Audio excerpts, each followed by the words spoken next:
गलती रहेगा क्षमा करिएगा। वो पहले पहले में बहुत आदमी गलती करता है। हम सोच रहे हैं कि हम गलती ये कर रहे हैं, सुधरने का मौका 2025 में दीजिएगा। काहे खिसियाइल बाड़ू हमसे नाराज हो,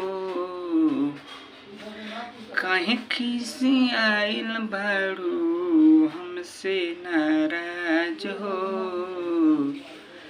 रथ से उतर के देखा सजल बा पंडाल हो, काहे खिसियाइल बाड़ू हमसे नाराज हो।